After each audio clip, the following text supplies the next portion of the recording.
ओम श्री गणेशाय नमः। अथ श्री सूर्यमंडलस्तोत्र। नमः सवित्रे जगदेकचक्षुषे जगतप्रसूति स्थितिनाशहेतवे त्रयीमयाय त्रिगुणात्मधारिणे विरिञ्चिनारायण शंकरात्मने। नमोस्तु सूर्याय सहस्ररश्मये सहस्रशाखान्वितसंभवात्मने सहस्रयोगोद्भवभावभागिने सहस्रसंख्यायुगधारिणे नमः। यन्मण्डलं दीप्तिकरं विशालं रत्नप्रभं तीव्रमनादिरूपं दारिद्र्यदुःखक्षयकारणं च पुनातु मां तत्सवितुर्वरेण्यं। यन्मण्डलं देवगणैः सुपूजितं विप्रैः स्तुतं भावनमुक्तिकोविदं तं देवदेवं प्रणमामि सूर्यं पुनातु मां तत्सवितुर्वरेण्यं। यन्मण्डलं ज्ञानघनं त्वगम्यं त्रैलोक्यपूज्यं त्रिगुणात्मरूपं समस्ततेजोमय दिव्यरूपं पुनातु मां तत्सवितुर्वरेण्यं। यन्मण्डलं गूढमतिप्रबोधं धर्मस्य वृद्धिं कुरुते जनानां यत्सर्वपापक्षयकारणं च पुनातु मां तत्सवितुर्वरेण्यं। यन्मण्डलं व्याधिविनाशदक्षं यद्यज्ञजुहुषामसु सम्प्रगीतं प्रकाशितं येन च भूर्भुवः स्वः पुनातु मां तत्सवितुर्वरेण्यं। यन्मण्डलं वेदविदो वदन्ति गायन्ति यच्चारणसिद्धसङ्घाः यद्योगिनो योगजुषां च सङ्घः पुनातु मां तत्सवितुर्वरेण्यं। यन्मण्डलं सर्वजनैश्च पूजितं ज्योतिश्च कुर्यादिहमर्त्यलोके यत्कालकालाद्यमनादिरूपं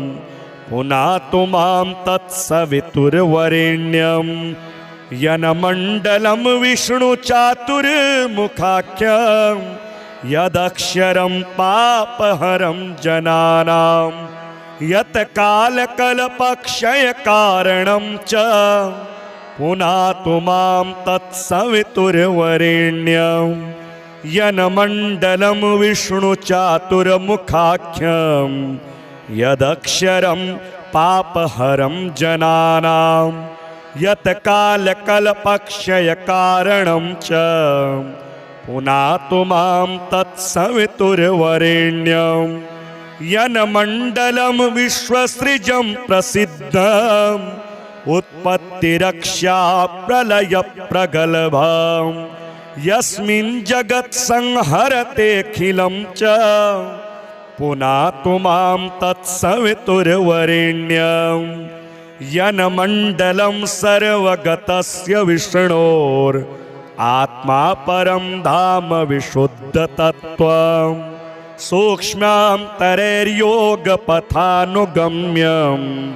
पुनातु मां तत्सवितुर्वरेण्यं। यन्मण्डलं वेदविदो वदन्ति गायन्ति यच्चारणसिद्धसङ्घाः यन्मण्डलं वेदविदः स्मरन्ति पुनातु मां तत्सवितुर्वरेण्यं। यन्मण्डलं वेदविदोपगीतं यद्योगिनां योगपथानुगम्यं तत्सर्ववेद्यं प्रणमामि सूर्यं पुनातु मां तत्सवितुर्वरेण्यं सूर्यमण्डलसुस्तोत्रं यः पठेत् सततं नरः सर्वपापविशुद्धात्मा सूर्यलोके महीयते। नमः सवित्रे जगदेकचक्षुषे जगतप्रसूति स्थितिनाशहेतवे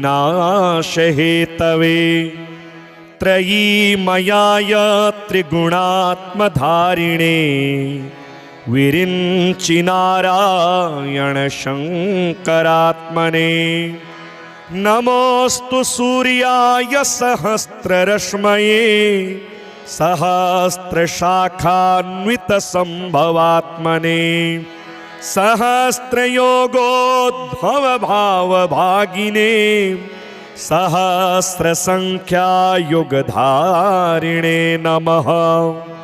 यन्मण्डलं दीप्तिकरं विशालं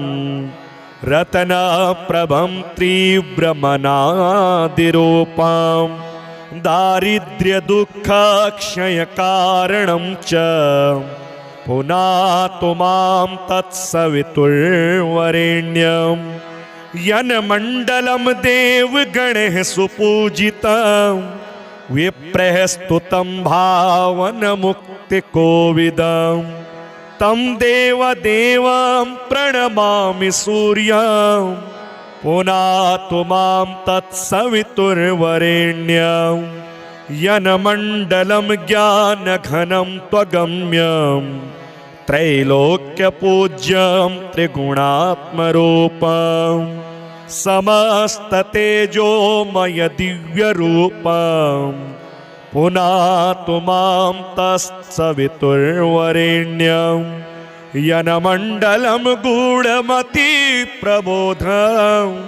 धर्मस्य वृद्धिं कुरुते जनानां यत्सर्वपापक्षयकारणं च पुनातु मां तत्सवितुर्वरेण्यं। यन्मण्डलं व्याधिविनाशदक्षं यद्यज्ञजुहुसामसु सम्प्रगीतं प्रकाशितं येन च भूर्भुवः स्वः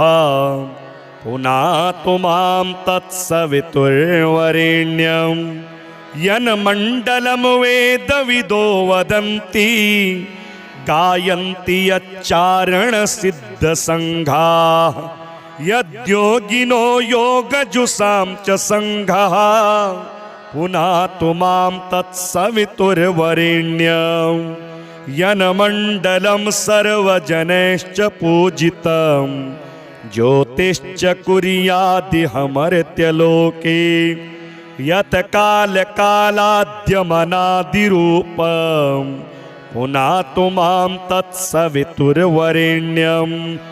यन्मण्डलं विष्णुचातुर्मुखाख्यं यदक्षरं पापहरं जनानां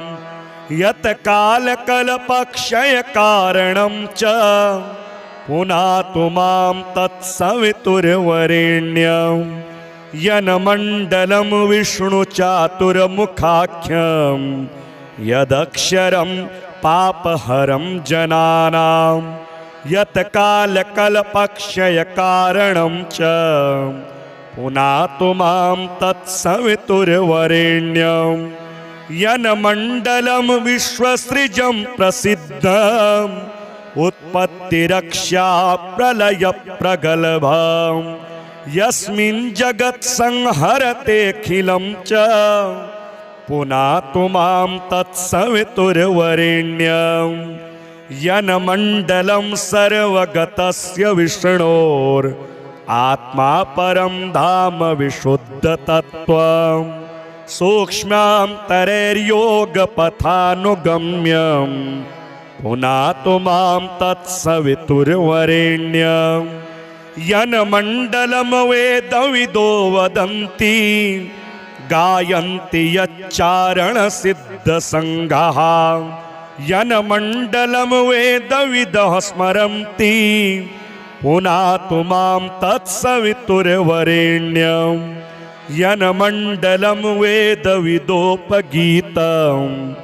यद्योगिनां योगपथानुगम्यं तत्सर्ववेद्यं प्रणमामि सूर्यं पुनातु मां तत्सवितुर्वरेण्यं सूर्यमण्डलसुस्तोत्रं यः पठेत् सततं नरः सर्वपापविशुद्धात्मा सूर्यलोके महीयते। नमः सवित्रे जगदेकचक्षुषे जगतप्रसूतिस्थितिनाशहेतवे त्रयीमयाय त्रिगुणात्मधारिणे विरिञ्चिनारायण शङ्करात्मने। नमोऽस्तु सूर्याय सहस्ररश्मये सहस्रशाखान्वितसम्भवात्मने सहस्रयोगोद्भवभावभागिने सहस्रसङ्ख्यायुगधारिणे नमः। यन्मण्डलं दीप्तिकरं विशालं रत्नप्रभं तीव्रमनादिरूपं दारिद्र्यदुःखक्षयकारणं च पुनातु मां तत्सवितुर्वरेण्यं यन्मण्डलं देवगणैः सुपूजितं विप्रैः स्तुतं भावनमुक्तिकोविदं तं देवदेवं प्रणमामि सूर्यं पुनातु मां तत्सवितुर्वरेण्यं यन्मण्डलं ज्ञानघनं त्वगम्यं त्रैलोक्यपूज्यं त्रिगुणात्मरूपं समस्ततेजोमय दिव्यरूपं पुनातु मां तत्सवितुर्वरेण्यं यन्मण्डलं गूढमतिप्रबोधं धर्मस्य वृद्धिं कुरुते जनानां यत्सर्वपापक्षयकारणं च पुनातु मां तत्सवितुर्वरेण्यं यन्मण्डलं व्याधिविनाशदक्षं यद्यज्ञजुहुषामसु सम्प्रगीतं प्रकाशितं येन च भूर्भुवः स्वः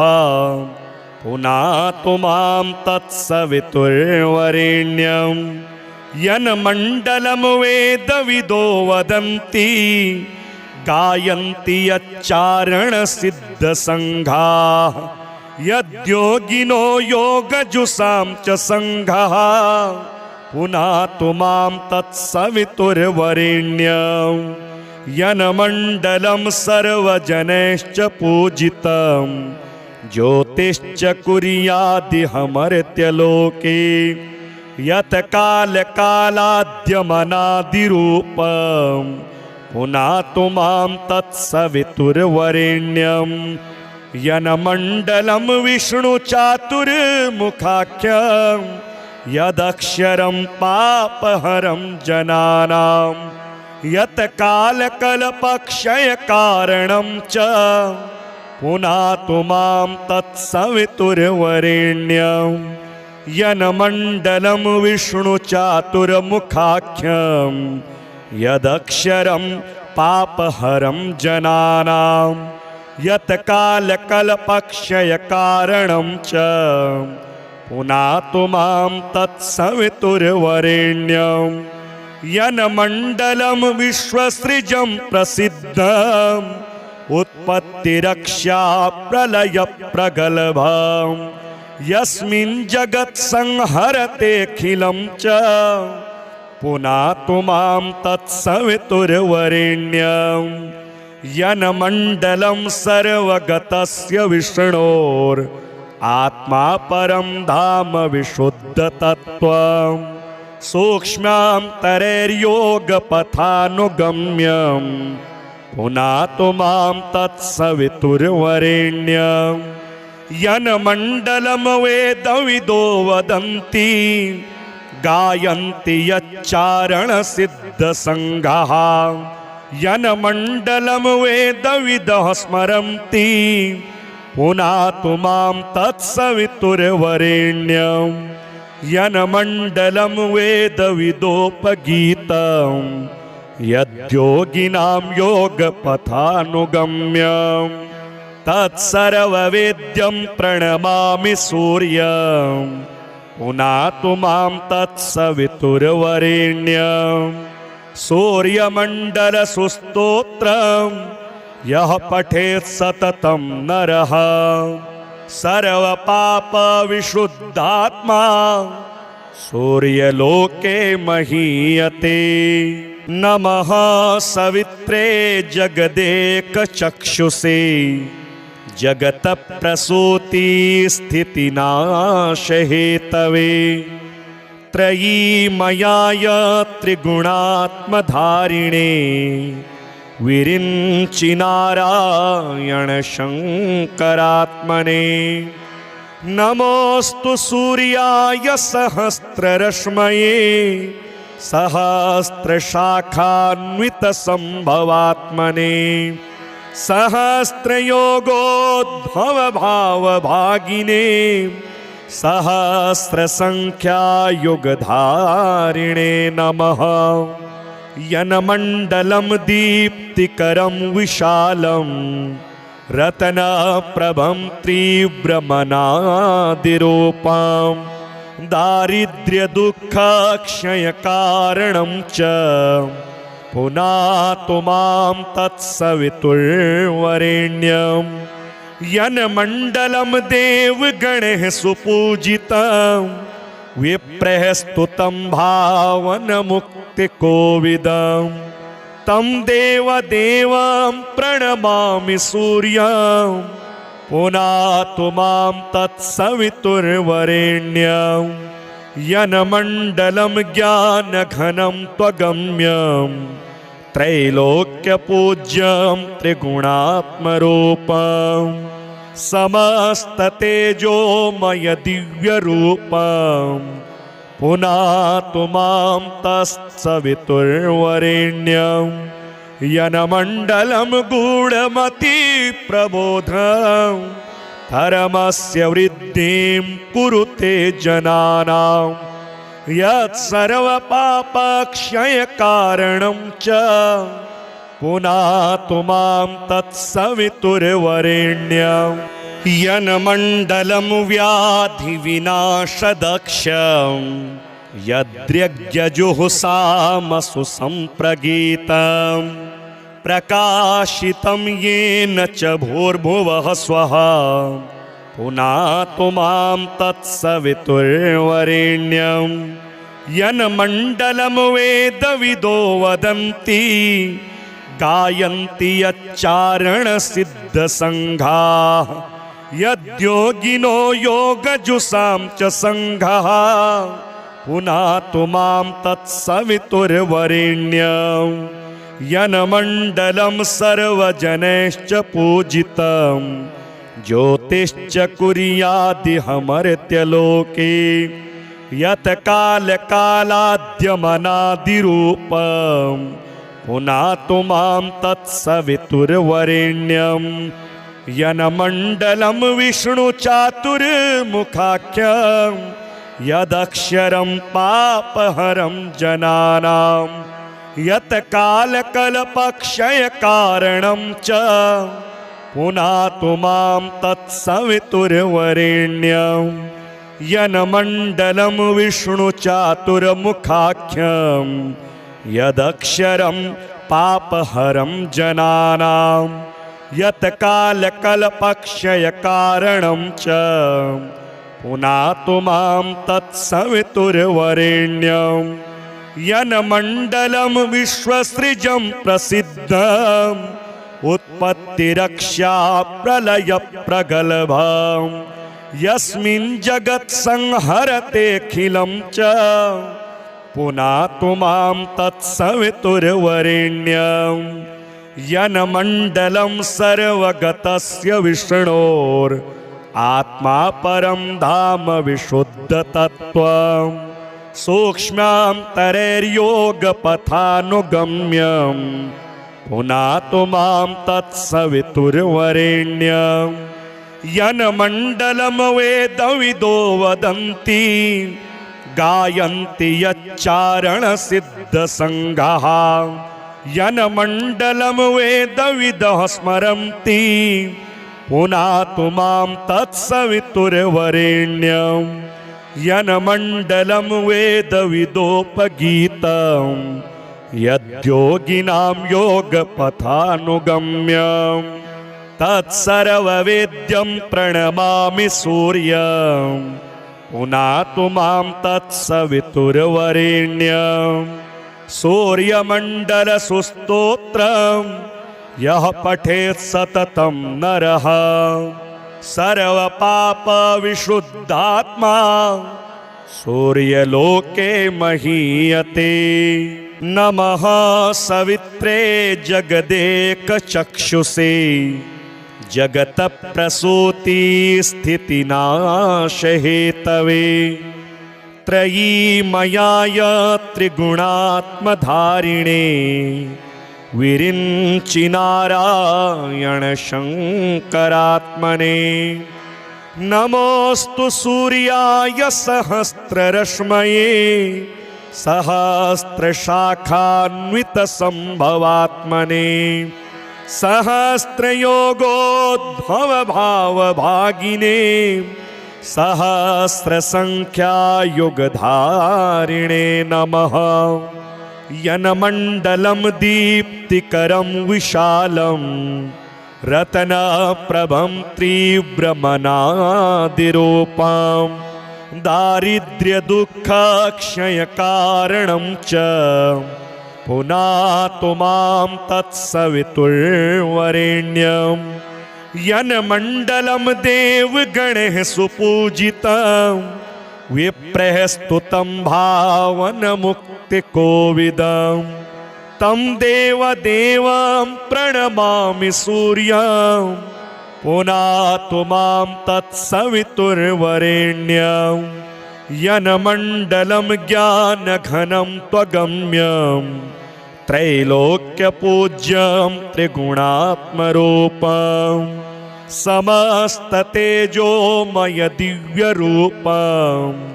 पुनातु मां तत्सवितुर्वरेण्यं यन्मण्डलं गूढमतिप्रबोधं धर्मस्य वृद्धिं कुरुते जनानां यत्सर्वपापक्षयकारणं च पुनातु मां तत्सवितुर्वरेण्यम् यन्मण्डलं व्याधिविनाशदक्षं यद्यज्ञजुहुसामसु सम्प्रगीतं प्रकाशितं येन च भूर्भुवः स्वः पुनातु मां तत्सवितुर्वरेण्यम् यन्मण्डलं वेदविदो वदन्ति गायन्ति यच्चारणसिद्धसङ्घाः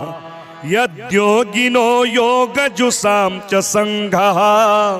पुनातु मां तत्सवितुर्वरेण्यम् यन्मण्डलं सर्वजनैश्च पूजितं ज्योतिश्च कुर्यादिहमर्त्यलोके यत् कालकालाद्यमनादिरूपं पुनातु मां तत्सवितुर्वरेण्यम् यन्मण्डलं विष्णुचातुर्मुखाख्यं यदक्षरं पापहरं जनानां यत् कालकल्पक्षयकारणं च पुनातु मां तत्सवितुर्वरेण्यम् यन्मण्डलं विष्णुचातुर्मुखाख्यं यदक्षरं पापहरं जनानां यत् कालकल्पक्षयकारणं च पुनातु मां तत्सवितुर्वरेण्यम् यन्मण्डलं विश्वसृजं प्रसिद्धम् उत्पत्तिरक्षा प्रलयप्रगल्भं यस्मिन् जगत् संहरतेऽखिलं च पुनातु मां तत्सवितुर्वरेण्यं यन्मण्डलं सर्वगतस्य विष्णोर् आत्मा परं धाम विशुद्धतत्त्वं सूक्ष्मान्तरैर्योगपथानुगम्यं पुनातु मां तत्सवितुर्वरेण्यं यन्मण्डलं वेदविदो वदन्ति गायन्ति यच्चारणसिद्धसङ्घाः यन्मण्डलं वेदविदः स्मरन्ति पुनातु मां तत्सवितुर्वरेण्यं यन्मण्डलं वेदविदोपगीतं यद्योगिनां योगपथानुगम्यं तत्सर्ववेद्यं प्रणमामि सूर्यं पुनातु मां तत्सवितुर्वरेण्यं सूर्यमण्डलसुस्तोत्रं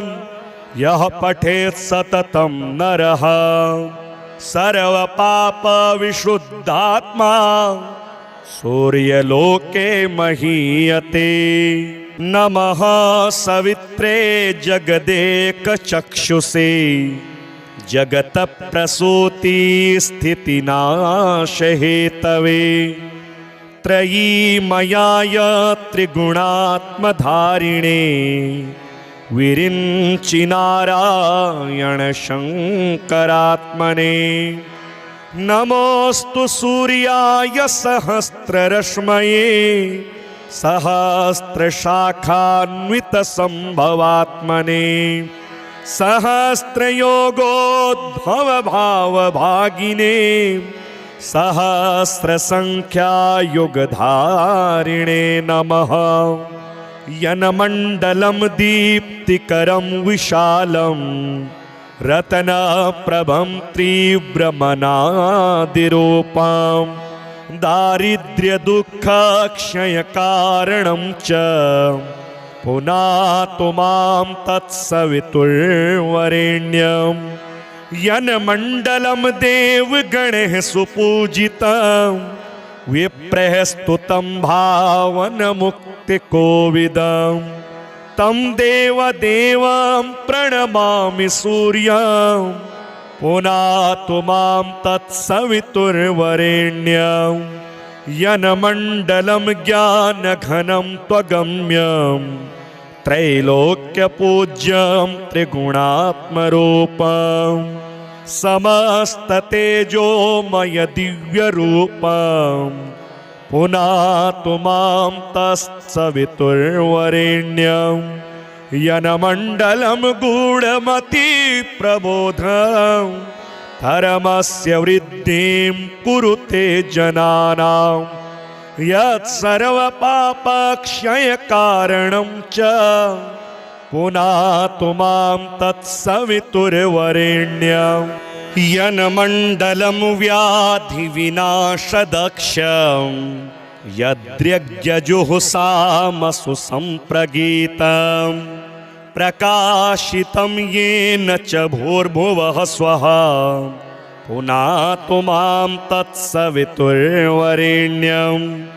यन्मण्डलं वेदविदो वदन्ति गायन्ति यच्चारणसिद्धसङ्घाः यद्योगिनो योगजुषां च सङ्घाः पुनातु मां तत्सवितुर्वरेण्यं यन्मण्डलं सर्वजनैश्च पूजितं ज्योतिश्च कुर्यादिहमर्त्यलोके यत्कालकालाद्यमनादिरूपं पुनातु मां तत्सवितुर्वरेण्यं यन्मण्डलं विष्णुचातुर्मुखाख्यं यदक्षरं पापहरं जनानां यत्कालकल्पक्षयकारणं च पुनातु मां तत्सवितुर्वरेण्यं यन्मण्डलं विष्णुचातुर्मुखाख्यं यदक्षरं पापहरं जनानां यत्कालकल्पक्षयकारणं च पुनातु मां तत्सवितुर्वरेण्यं यन्मण्डलं विश्वसृजं प्रसिद्धम् उत्पत्तिरक्षा प्रलयप्रगल्भं यस्मिन् जगत्संहरतेऽखिलं च पुनातु मां तत्सवितुर्वरेण्यं यन्मण्डलं सर्वगतस्य विष्णोर्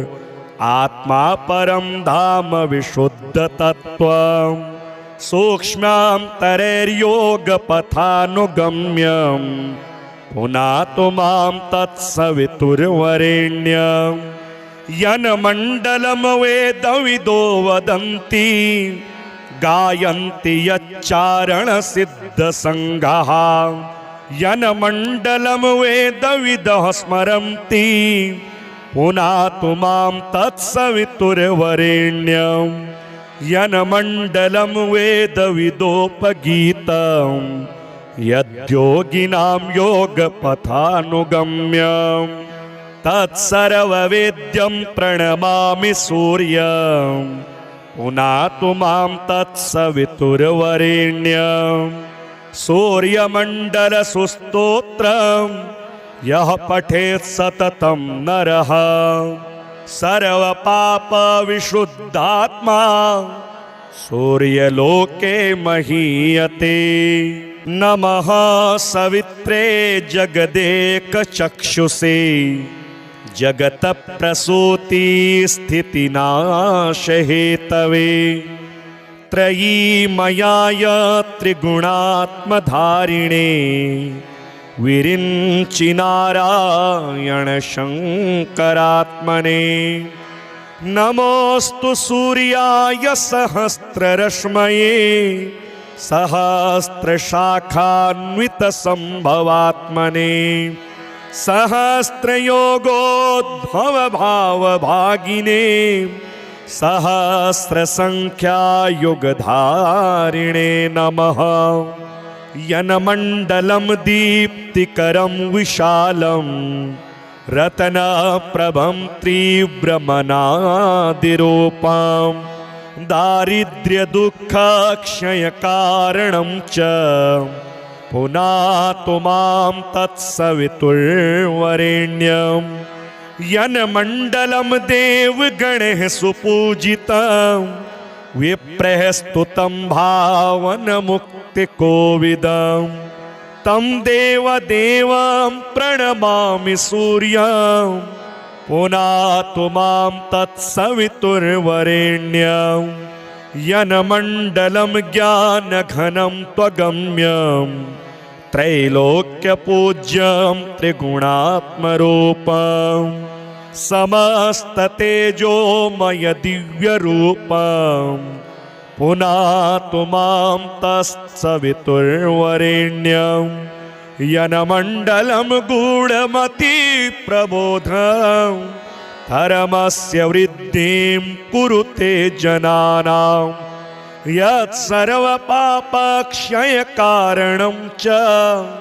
पुनातु मां तत्सवितुर्वरेण्यं यन्मण्डलं व्याधिविनाशदक्षं यद्यज्ञजुहुसामसु सम्प्रगीतं प्रकाशितं येन च भूर्भुवः स्वः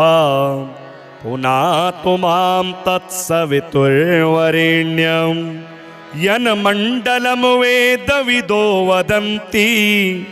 गायन्ति यच्चारणसिद्धसङ्घाः यद्योगिनो योगजुषां च सङ्घः पुनातु मां तत्सवितुर्वरेण्यं यन्मण्डलं सर्वजनैश्च पूजितं ज्योतिश्च कुर्यादिहमर्त्यलोके यत् कालकालाद्यमनादिरूपं पुनातु मां तत्सवितुर्वरेण्यं यन्मण्डलं विष्णुचातुर्मुखाख्यं यदक्षरं पापहरं जनानां यत् कालकल्पक्षयकारणं च पुनातु मां तत्सवितुर्वरेण्यं यन्मण्डलं विष्णुचातुर्मुखाख्यं यदक्षरं पापहरं जनानां यत्कालकल्पक्षयकारणं च पुनातु मां तत्सवितुर्वरेण्यं यन्मण्डलं विश्वसृजं प्रसिद्धम् उत्पत्तिरक्षा प्रलयप्रगल्भम् यस्मिन् जगत्संहरतेऽखिलं च पुनातु मां तत्सवितुर्वरेण्यं यन्मण्डलं सर्वगतस्य विष्णोर् आत्मा परं धाम विशुद्धतत्त्वं सूक्ष्मान्तरैर्योगपथानुगम्यं पुनातु मां तत्सवितुर्वरेण्यं यन्मण्डलं वेदविदो वदन्ति गायन्ति यच्चारणसिद्धसङ्घाः यन्मण्डलं वेदविदः स्मरन्ति पुनातु मां तत्सवितुर्वरेण्यं यन्मण्डलं वेदविदोपगीतं यद्योगिनां योगपथानुगम्यं तत्सर्ववेद्यं प्रणमामि सूर्यं पुनातु मां तत्सवितुर्वरेण्यं सूर्यमण्डलसुस्तोत्रं यः पठेत् सततं नरः सर्वपापविशुद्धात्मा सूर्यलोके महीयते। नमः सवित्रे जगदेकचक्षुषे जगतप्रसूतिस्थितिनाशहेतवे त्रयीमयाय त्रिगुणात्मधारिणे विरिञ्चिनारायण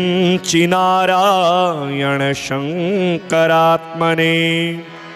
नमोऽस्तु सूर्याय सहस्ररश्मये सहस्रशाखान्वितसम्भवात्मने सहस्रयोगोद्भवभावभागिने सहस्रसङ्ख्यायुगधारिणे नमः यन्मण्डलं दीप्तिकरं विशालं रत्नप्रभं तीव्रमनादिरूपं दारिद्र्यदुःखक्षयकारणं च पुनातु मां तत्सवितुर्वरेण्यं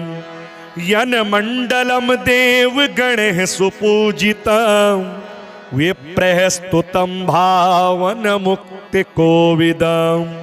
तं देवदेवं प्रणमामि सूर्यं पुनातु मां तत्सवितुर्वरेण्यं यन्मण्डलं ज्ञानघनं त्वगम्यं त्रैलोक्यपूज्यं त्रिगुणात्मरूपं समस्ततेजोमय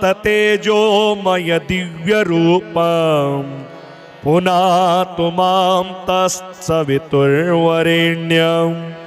यन्मण्डलं गूढमतिप्रबोधं धर्मस्य वृद्धिं कुरुते जनानां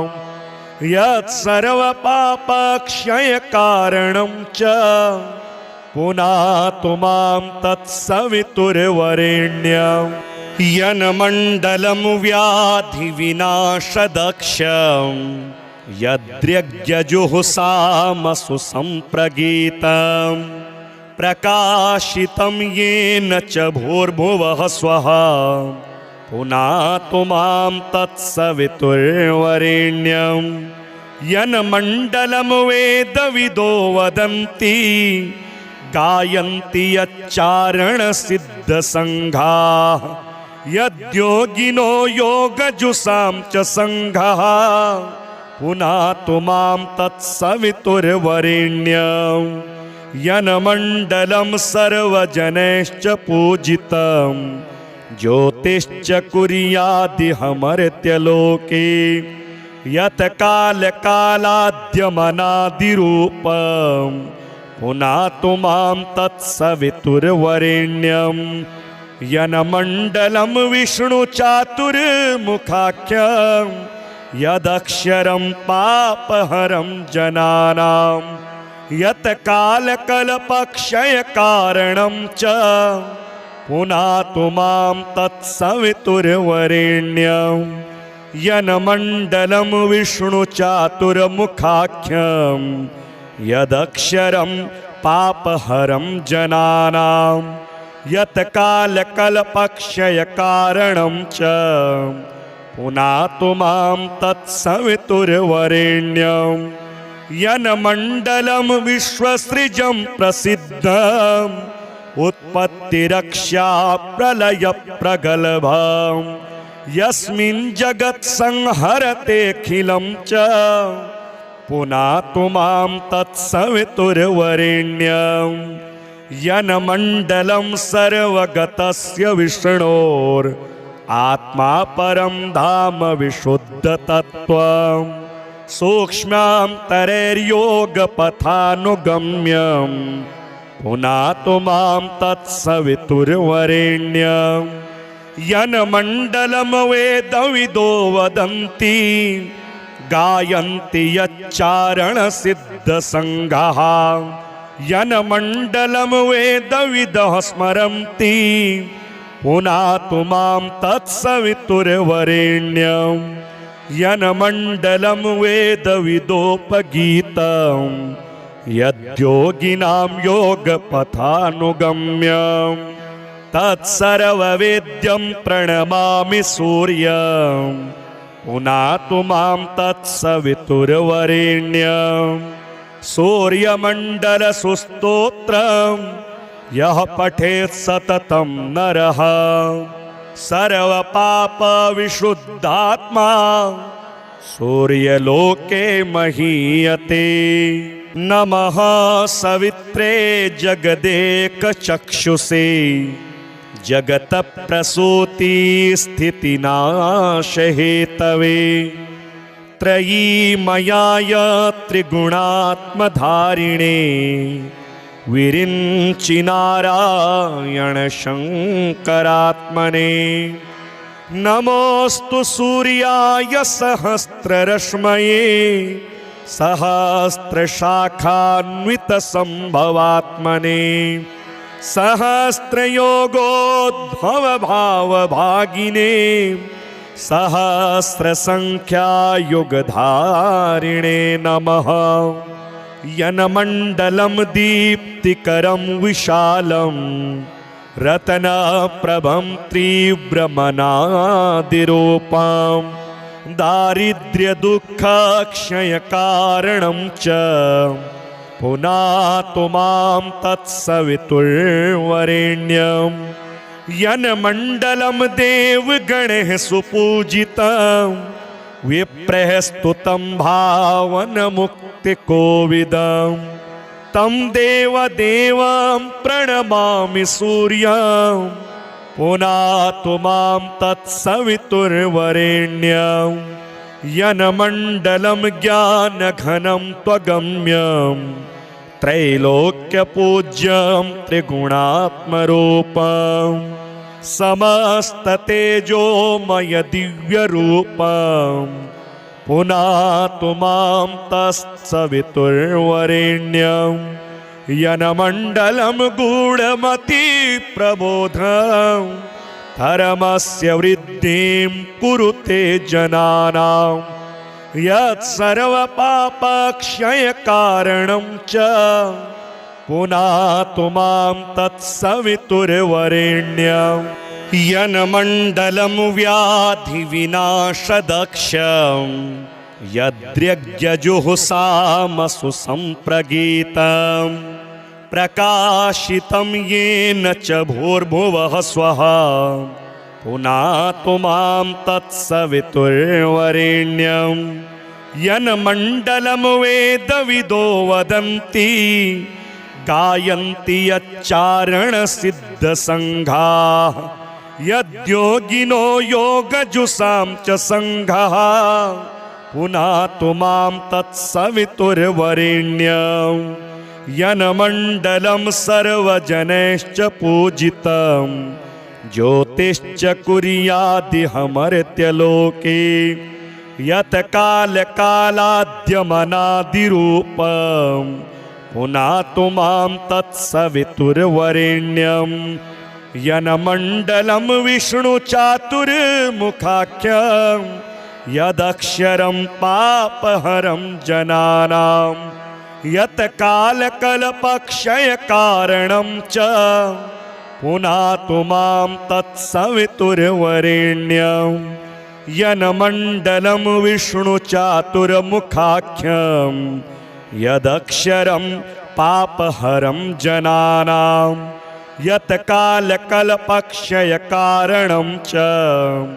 पुनातु मां तत्सवितुर्वरेण्यं यन्मण्डलं विश्वसृजं प्रसिद्धम् उत्पत्तिरक्षा प्रलयप्रगल्भं यस्मिन् जगत्संहरतेऽखिलं च पुनातु मां तत्सवितुर्वरेण्यं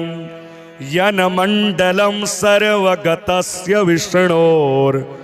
आत्मा परं धाम विशुद्धतत्त्वं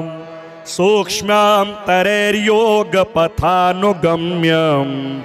पुनातु मां तत्सवितुर्वरेण्यं यन्मण्डलं वेदविदो वदन्ति गायन्ति यच्चारणसिद्धसङ्घाः यन्मण्डलं वेदविदः स्मरन्ति पुनातु मां तत्सवितुर्वरेण्यं यन्मण्डलं वेदविदोपगीतं यद्योगिनां योगपथानुगम्यं तत्सर्ववेद्यं प्रणमामि सूर्यं पुनातु मां तत्सवितुर्वरेण्यं सूर्यमण्डलसुस्तोत्रं यः पठेत् सततं नरः सर्वपापविशुद्धात्मा सूर्यलोके महीयते। नमः सवित्रे जगदेकचक्षुषे जगतप्रसूतिस्थितिनाशहेतवे त्रयीमयाय त्रिगुणात्मधारिणे विरिञ्चिनारायण शङ्करात्मने नमोऽस्तु सूर्याय सहस्ररश्मये सहस्रशाखान्वितसम्भवात्मने सहस्रयोगोद्भवभावभागिने सहस्रसङ्ख्यायुगधारिणे नमः यन्मण्डलं दीप्तिकरं विशालं रत्नप्रभं तीव्रमनादिरूपं दारिद्र्यदुःखक्षयकारणं च पुनातु मां तत्सवितुर्वरेण्यं यन्मण्डलं देवगणैः सुपूजितं विप्रैः स्तुतं भावनमुक्तिकोविदं तं देवदेवं प्रणमामि सूर्यं पुनातु मां तत्सवितुर्वरेण्यं यन्मण्डलं ज्ञानघनं त्वगम्यं त्रैलोक्यपूज्यं त्रिगुणात्मरूपं समस्ततेजोमय दिव्यरूपं पुनातु मां तत्सवितुर्वरेण्यं यन्मण्डलं गूढमतिप्रबोधं धर्मस्य वृद्धिं कुरुते जनानां यत्सर्वपापक्षयकारणं च पुनातु मां तत्सवितुर्वरेण्यं यन्मण्डलं व्याधिविनाशदक्षं यद्यज्ञजुहुसामसु सम्प्रगीतं प्रकाशितं येन च भूर्भुवः स्वः पुनातु मां तत्सवितुर्वरेण्यं यन्मण्डलं वेदविदो वदन्ति गायन्ति यच्चारणसिद्धसङ्घाः यद्योगिनो योगजुषां च सङ्घः पुनातु मां तत्सवितुर्वरेण्यं यन्मण्डलं सर्वजनैश्च पूजितं ज्योतिश्च कुर्यादिहमर्त्यलोके यत् कालकालाद्यमनादिरूपं पुनातु मां तत्सवितुर्वरेण्यं यन्मण्डलं विष्णुचातुर्मुखाख्यं यदक्षरं पापहरं जनानां यत् कालकल्पक्षयकारणं च पुनातु मां तत्सवितुर्वरेण्यं यन्मण्डलं विष्णुचातुर्मुखाख्यं यदक्षरं पापहरं जनानां यत् कालकल्पक्षयकारणं च पुनातु मां तत्सवितुर्वरेण्यं यन्मण्डलं विश्वसृजं प्रसिद्धम् उत्पत्तिरक्षा प्रलयप्रगल्भं यस्मिन् जगत्संहरतेऽखिलं च पुनातु मां तत्सवितुर्वरेण्यं